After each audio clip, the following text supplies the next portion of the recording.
welcome back to my channel. I'm Art of Nia, also known as Nia, or vice versa. And I'm happy to report that I have achieved one of my natural hair goals for this year, which was to seek professional help.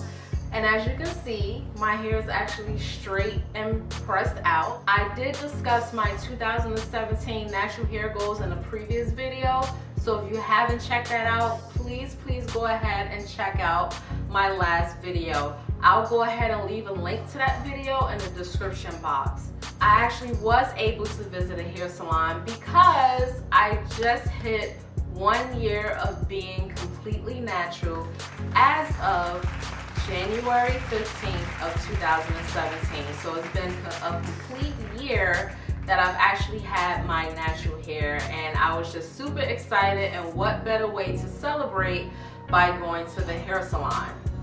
I haven't been to the hair salon since July of 2015, so it was definitely a treat to me.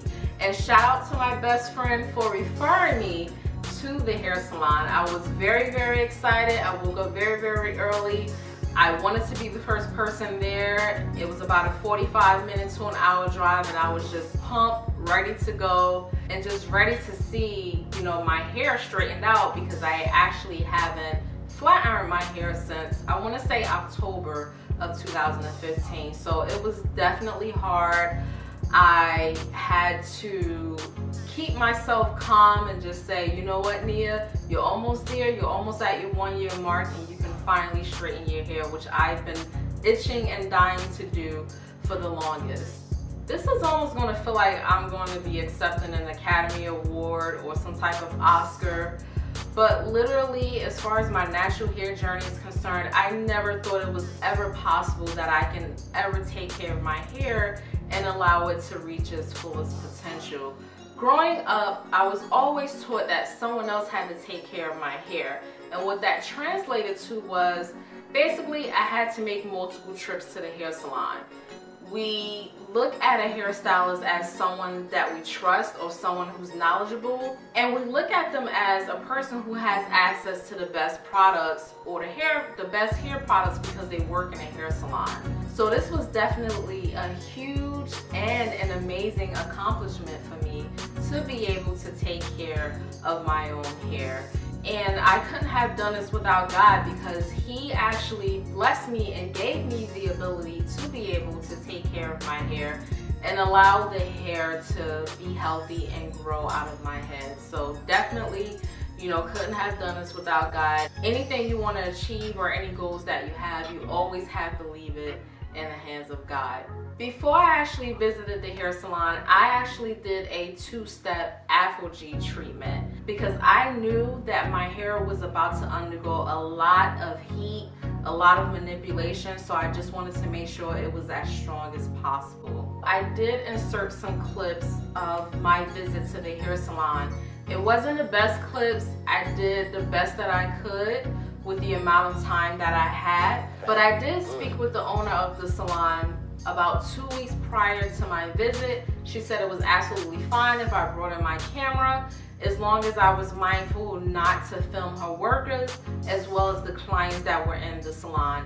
So that's something that you want to keep in mind. If you are into the whole natural hair journey and you want to document, which was another one of my natural hair goals, you want to document everything that you do to your hair, even if that means going to a hair salon.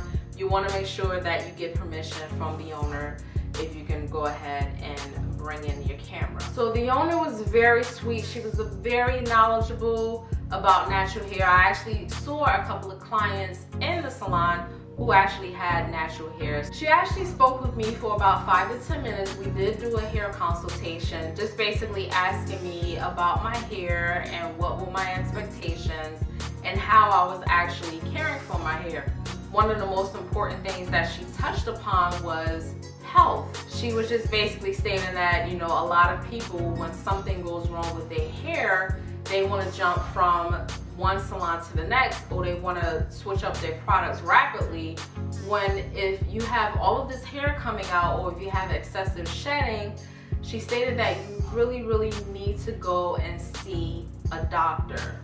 which I definitely knew as well. If something is not right with your body, including your hair, you definitely want to go see a doctor so that way they can do blood work, because you may actually have iron deficiency. You know, it could be a lack of vitamins or a deficiency within your body that you may not even be aware of, or you could be ill.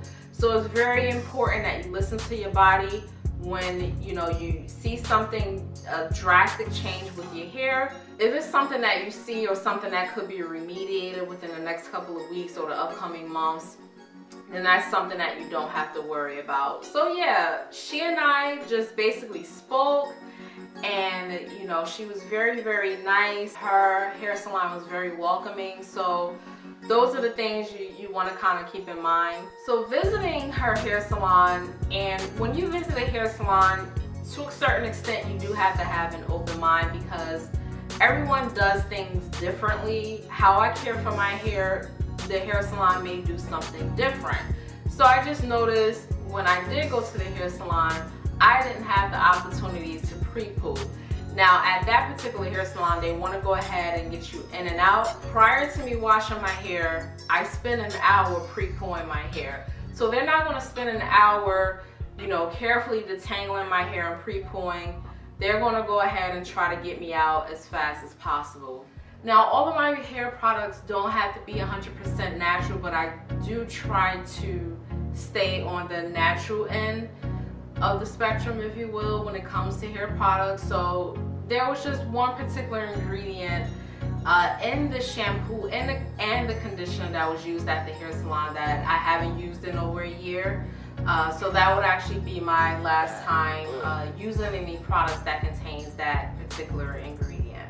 As far as detangling my hair and blow drying it, I actually would have preferred the tension method. That just basically means when you hold the hair taut and you run the warm or hot air up and down the hair shaft, so that way it can elongate the curls and stretch it, basically making it as straight as possible. And then I go ahead and detangle from the bottom up. So that's just definitely something that I would have done, while I was actually at the hair salon. But overall, the visit was very pleasant. As I said before, the owner was very nice, very knowledgeable about hair. She was very concerned because I did express to her that I did not want heat damage.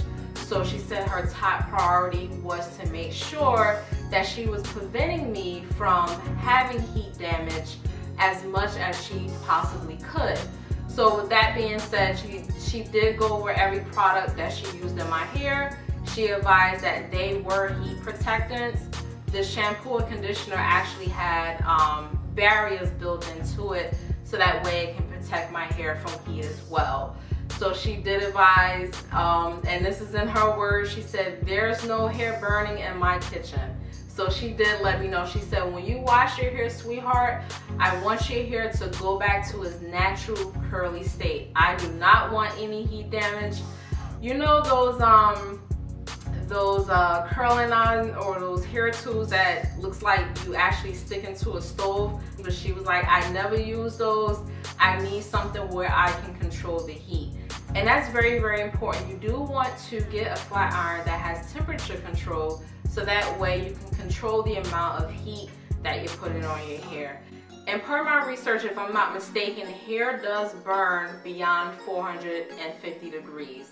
So that's definitely something that you want to keep in mind. So the owner of the salon, she actually blow dried my hair, she flat ironed my hair, and she did not give me a trim. Once my hair was completely straightened out, I actually needed about maybe 2 to 2.5 inches cut off. Because as I've stated in my previous video, I was actually trimming my hair on my own. So my hair actually grows out in layers. So she did advise that she was actually going to cut my hair in layers, or basically just cut my hair the way that it was growing out naturally. When I say that she does a great job of cutting hair, she was absolutely phenomenal. She did an excellent job on cutting my hair, and I absolutely love the results. And it didn't even seem like she cut that much off.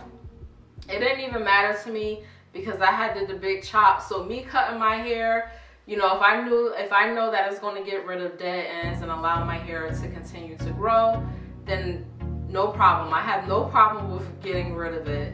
So my hair was definitely nice when she finished it and flat ironed it and cut it. But when I say that my hair endured so much, I mean, the weather was just crazy. It was just rainy, it was cloudy. Throughout the week, it actually snowed. So my hair actually had to undergo all of the elements outside, with including the weather just acting crazy. It just had to rain or be snowy here or there during the week of my hair being straight.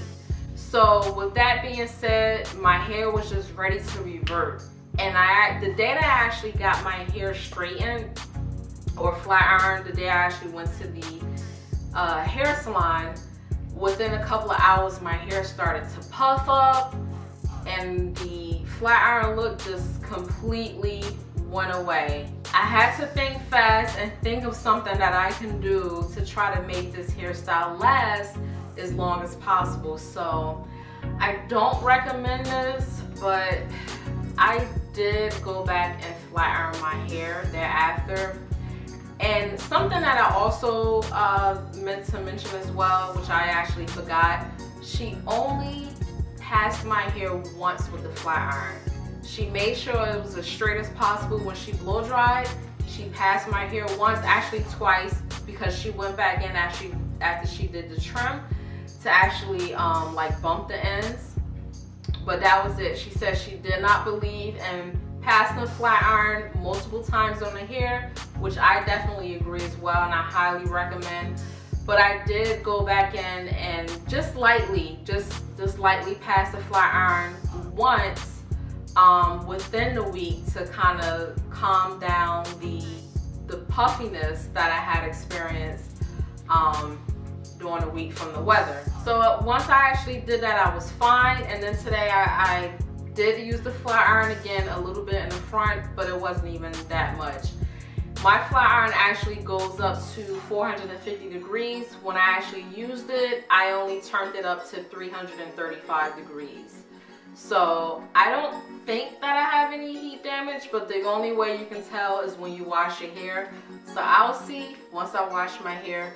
But by the way my hair was getting puffy and ready to revert, it's almost as if I can definitely claim that I don't have heat damage.